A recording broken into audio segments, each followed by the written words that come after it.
while the fires were brought under control on Tuesday night, that the winds would fan more flames on Wednesday afternoon. Did that happen, or are the fires completely under control now?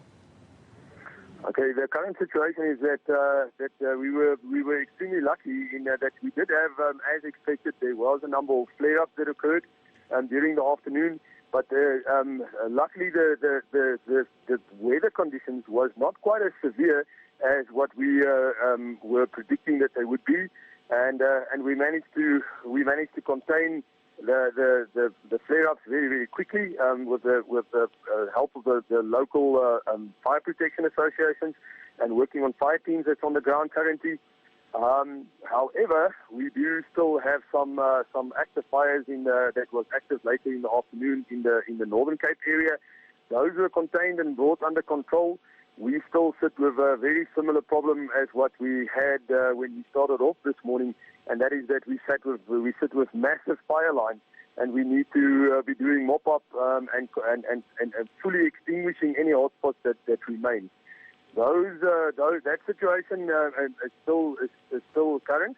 We have managed to start with mop-up operations, but in anticipation of really severe fire weather that is going to occur tomorrow with a much lower humidity that we had today, and with very, very high temperatures. We're starting the day off around about 20 degrees Celsius with strong winds that's going to start blowing in the early hours of the morning.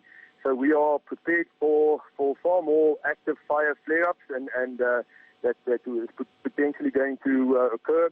We've got additional working on fire teams on hand, and we have also there's also two working on fire aerial bombers 802 tractors that is going to go operational and be put on standby tomorrow, so that we can actively deal with any situation that can occur. And that includes the Free State, as well as the part of the Northern Cape, which is in very close proximity.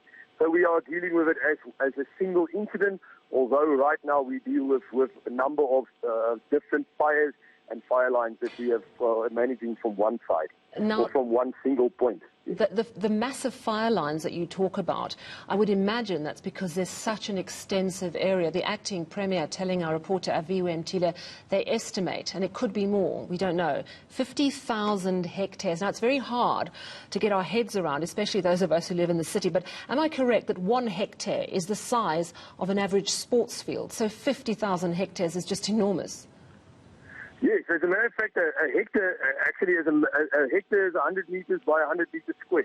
So that will just give you an idea if we're talking about it, that if we're talking about at least 50,000 hectares, that the perimeter that we are talking about hundreds of kilometers of this fire line that needs to get each meter of it needs to be given attention to ensure that there is not a single glowing ember left, and that there is no smouldering burning material left.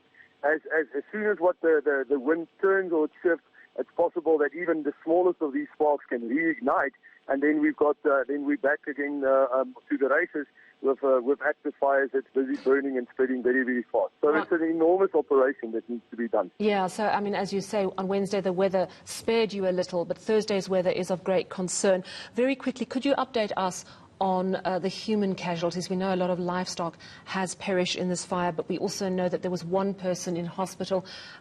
Is that still the case, and how is that person doing? Yes, that is still the case. I am not. I personally do not have any updates on his condition that is available to me currently. I do understand that the person that's been injured is treated in hospital. I received information this afternoon that he is in a medical facility in Bloemfontein. So currently, we still deal with somebody that was seriously injured, and that's one of our main concerns. That's our main concern, is that the public that engages and becomes involved in assisting with dealing with their wildfires, public safety and property safety is our key objective as we actually carry on with this operation.